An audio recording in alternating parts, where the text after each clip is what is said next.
take two. I'm going to see if this works this time. So something really weird happened last time when Lovelda tried to join, and we all went kind of skew-whiff. I was the right way around to start with, and then I wasn't. So I was introducing Lovelda and just telling you a little bit about her movement that she's creating for to try and bring more female entrepreneurs on stage. She has an amazing repertoire of events that under her belt that she has done. And I first came across Lovelda in January at an event in London. And she literally just raised the roof with her energy. It was just so fabulous. And then she went away from that and she's gaining huge momentum with this movement to try and bring more female speakers on stage and actually get paid for it. And she has an amazing wealth of wisdom to bring for us. And I think it was last week or maybe a couple of weeks ago that she's in Lithuania speaking to an audience of 4,000 people and interviewing Monika Lewinski. So she herself is securing some fabulous gigs. So here she is. I can see her now. And I haven't gone sideways, so I'm going to bring you on. And so hopefully this is going to work this time. Here we go. Bringing you on. Connecting. Hey! It's always such a bonus when it's worked. Hello! Thank you so much for joining. It's fabulous to see you. I'm so excited. I always feel when I do these things, it gets well up on your face, doesn't it? It's very odd. I know. Because it splits the screen, so it's like, woo! Because you've got it like framed. I'm like, oh, there's loads of space around me. This is good. And then it goes like right up. It's fine. It's fine. How are you? I'm great. I'm great. Thank you. And I'm excited to have you here because I know that there's lots of people in the group who really have fabulous speaking potential, but don't necessarily know how to get started or how to get going. And so I'm hoping that you're going to be able to give us some direction. But first of all, before you do that, tell us a little bit about you and your background and how you got started with emceeing and where it all began. Oh God, do you know what? Sometimes it's planned and sometimes you just accidentally stumble into things. For me with emceeing, so I was never one of these kids that was ever scared of being on stage. So growing up, I did drama, I did, you know, I loved acting, drama, dance, all of that sort of stuff. So I quite enjoyed being on the stage.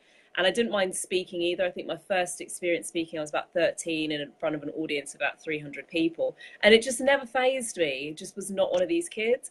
And but growing up, it was never a thing you think to do. Like nobody teaches you that there's this thing called speaking for a living. You know, you've got doctors, lawyers, police, teachers, kind of stuff. And so it wasn't really until I kind of got into the space of personal development. And the first business I started, I was speaking on stages. And what would happen is when I couldn't get the main speaking gig, I'd say, fine, do you need somebody to introduce the speakers? So it's actually how I started. And then when I got the first couple of really big ones, I thought, actually, I really like this. This to me is more fun than doing the speaking bit. And it's more complicated. There's lots more different moving parts, but I thoroughly enjoyed it. And I get really, really good feedback. So sometimes when you've figured out what you're really good at and you get great feedback for it, I thought, maybe I'll just keep doing this. Yeah, no, but it's fabulous. And when you say there's actually more moving parts, you kind of think when you're a speaker, you've got to prepare a presentation.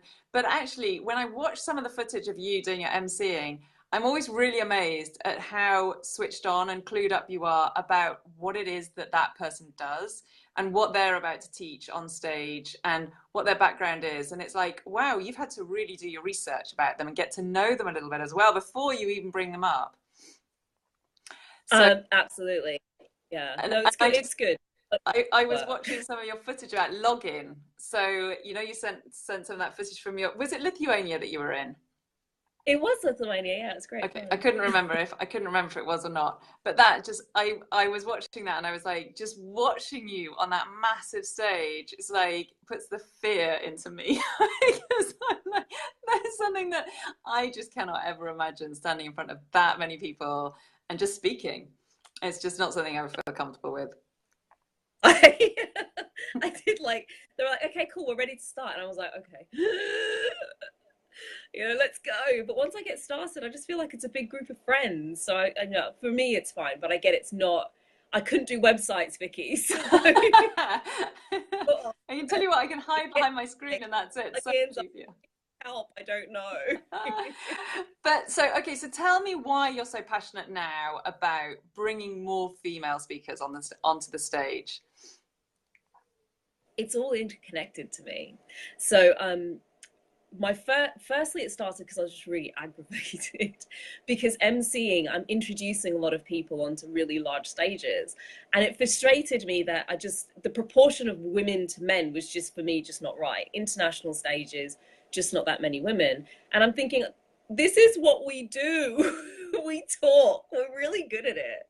Like, if there's something we should really be excelling at, it's being able to speak. And I know a lot of women with great powerful messages who are doing really well in business, who could have easily have taken some of the slots that these men have got. And I thought, well, what's going on here? And then when I went on to start talking to event organizers, they're going, oh, Lovelda, so hard to find women, so hard, work so hard to find them. So I then started thinking, well, this doesn't make any sense. There's great women out there. There's organizers who can't find us. Surely if we just got together, we could work it out. So that's where it really started. But I honestly, bigger than that, I believe that we need more women to step up into leadership roles. And speaking from stage is a representation of doing that, but it's not the only way. And I kind of feel like, look, if I can make a dent in the number of women on stage, then I might have made a dent in the number of female leaders, and we'll have a better world. It's my bigger picture. I just think that's brilliant.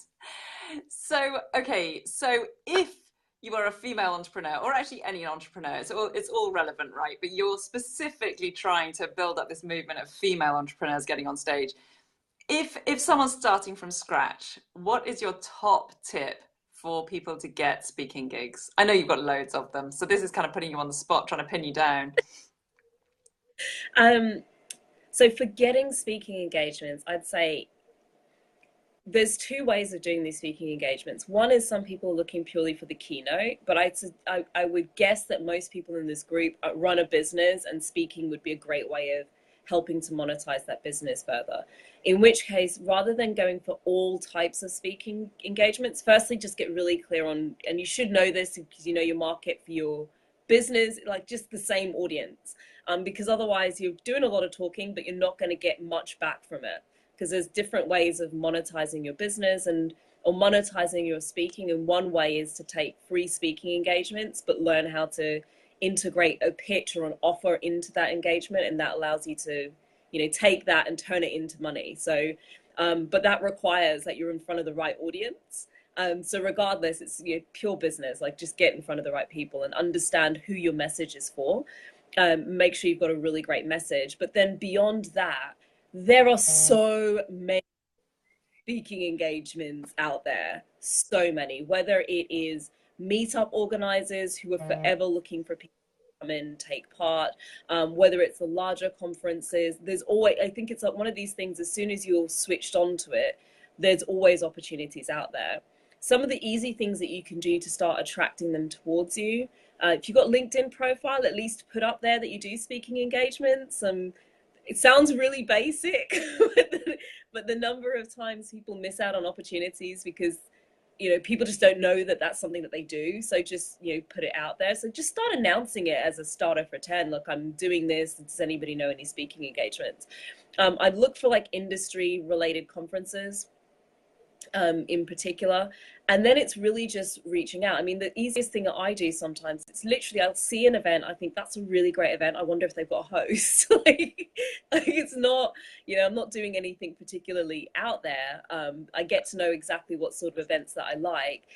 Google is your friend. If people are unlike some sort of internal initiatives that companies do, often events are publicly, unless it's an internal conference to an organization, they're out there in the public domain for you to find. And there's lots of different ways of finding them. Just put conference or event or seminar at the end of the sort of thing that you do. Leadership event, leadership conference. I mean, they will come up. And if they've done their job right in terms of SEO of their website, it's not going to be difficult to come up with the keywords that are going to help you to find those sorts of engagements. But Meetup and Eventbrite are great places to start. And then there are some key organizers, so people who are at the Female Speakers Conference. In the back of the book, there's stuff in the back there. But there are some key platforms, like Inspired is one of them, where they're always looking for speakers to speak on a topic. City libraries always looking for people to speak there. So there's just so many of them. Local, not local councils, sometimes the councils, but also like the local business groups. I mean, people say they can't find speaking engagements. There are so many of them out there. It's firstly just getting very clear on who you're speaking at, and then it's market research in the same way that you do to find your target client. Yeah, and that's great. And I'm hoping, because I'm getting inspired just hearing some of those things that you're listing off. And so I approached someone at our local growth hub, which is like like the business enterprise, and they're wanting someone to run workshops. And I know it's not the same. It's not like being on stage, but for me, that's going to give me my confidence to actually get out there in front of people. And so I know, and I mean, there's some people who run workshops and they're really comfortable with big audiences and that kind of thing already. So they're probably going to be able to take lots more tips from you about that. But for people like me who are just not confident at all, I was quaking in my shoes when I did a talk at Lee's event in Amsterdam. It was a really big step out of my comfort zone, but absolutely loved it and would love to find more stuff like that. And you just do it once and it makes you recognize A, how valuable it can be in terms of visibility and reach, but B, that it's not actually as terrifying as you maybe think of it, or you maybe got it in your head, your little like mind monkeys are going crazy because you think it's going to be, people are going to be throwing rotten eggs and they're not. So, people start where you're at, because it doesn't matter where you are, and whether it's speaking or business in general, there's always somebody who's further ahead, and there's always people who are further down the path. It's just always the case, and you can get yourself really discouraged by thinking, oh my gosh, there's people out there making like £10,000 from a speaking engagement. Well, you know what? At one point, they weren't making anything. Because we all started. At one point, they didn't have a talk and they weren't making anything. So, the key thing is start where you're at and you just take consistent action. I think that's, if you're playing around with it, you're not going to get very far. If you really want to make speaking a thing, then just take consistent action towards getting out and doing the engagements, and first getting comfortable with doing them. So, because as soon as you start pitching anything, it's like pitching a product that you don't have confidence in.